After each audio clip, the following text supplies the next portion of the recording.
Bonjour, donc pour aujourd'hui on va vous présenter une recette à refaire à la maison.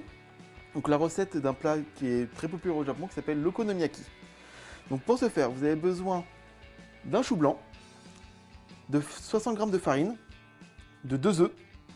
Ici vous avez le dashi en poudre, le sucre, le baking powder et le sel.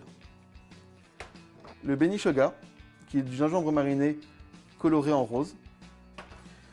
Le yamaimo, donc de l'igname japonais, que moi j'ai en surgelé. De l'eau. Et pour les toppings, vous avez besoin de katsuboshi, donc de bonite séchée, de la sauce okonomiyaki, de la mayonnaise et de l'algue en paillettes qu'on appelle aonori. Pour démarrer votre recette, vous mélangez toutes les poudres sèches. Vous commencez par la farine, les 4 poudres qu'on a parlé, dashi, sucre, sel, baking powder. Et vous commencez à mélanger.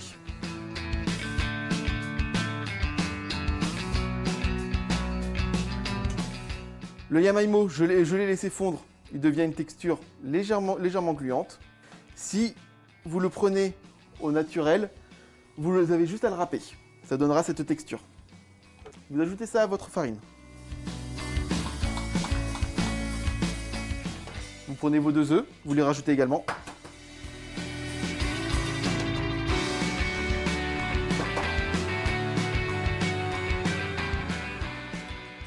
Et vous mélangez.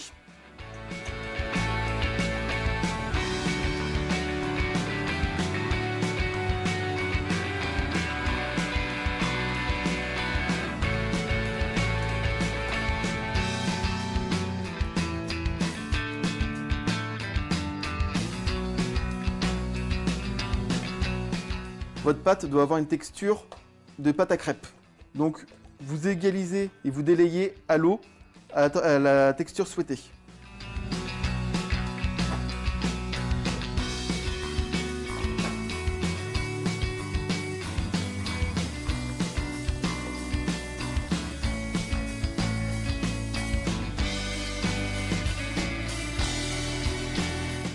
Voici la texture qu'il devrait avoir.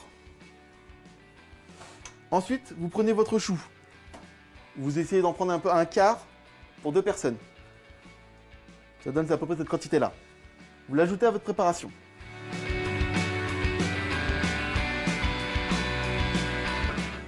Vous ajoutez le benishoga, donc le gingembre mariné. Et vous remélangez.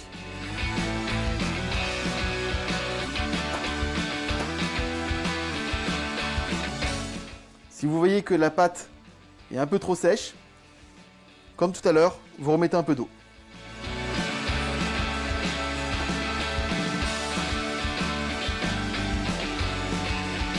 Voilà, là vous avez une bonne texture pour l'okonomiyaki.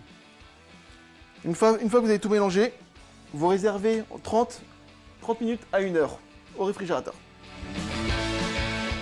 Une fois le temps passé au réfrigérateur, vous le portionnez.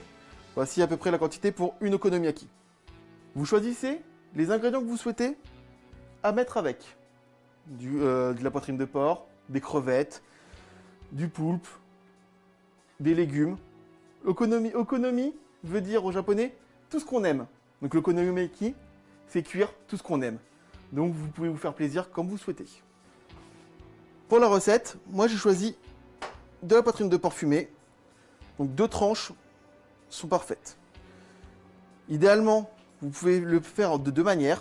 Soit vous les mettez directement dessus lorsque vous allez cuire, soit vous l'intégrez directement dans la pâte. Je préfère l'intégrer, ça donne plus de goût.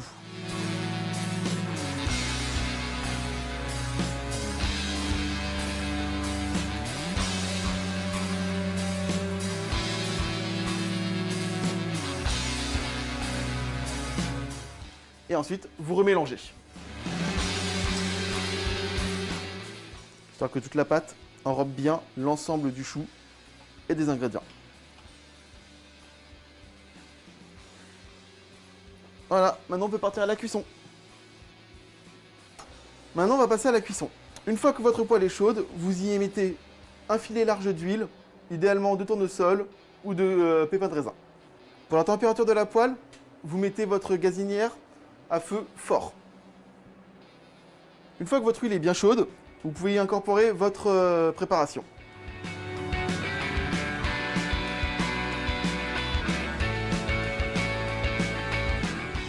Égalisez-la bien.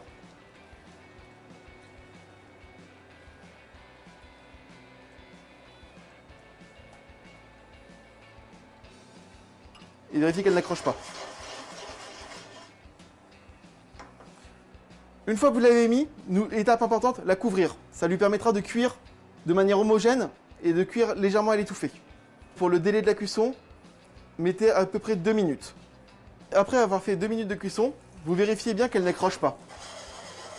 Si elle accroche légèrement à la poêle, juste un petit coup de spatule pour la décoller suffit. Maintenant, il suffit juste de la retourner.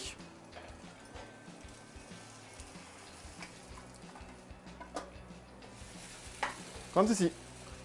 Et vous remettez à couvert pendant 2 minutes. Une fois les 2 minutes passées et que vous avez vu une belle coloration, vous pouvez la retirer pour faire le dressage.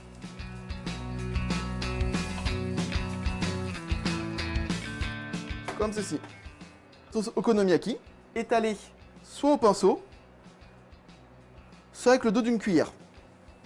N'hésitez pas à être généreux, c'est ce qui donne aussi le goût de la galette. Zébré avec une mayonnaise. Ajoutez la onori.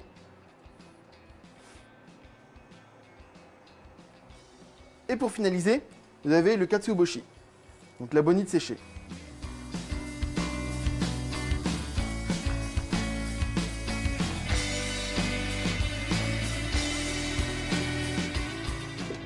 Et comme vous pouvez voir, avec la chaleur, les copeaux qui sont râpés finement bougent. C'est la petite surprise de ce plat. Et le plat est prêt à être dégusté. Itadakimasu! L'ensemble des produits proposés lors de notre recette sont disponibles sur notre site internet yatai-france.fr. Bonne dégustation!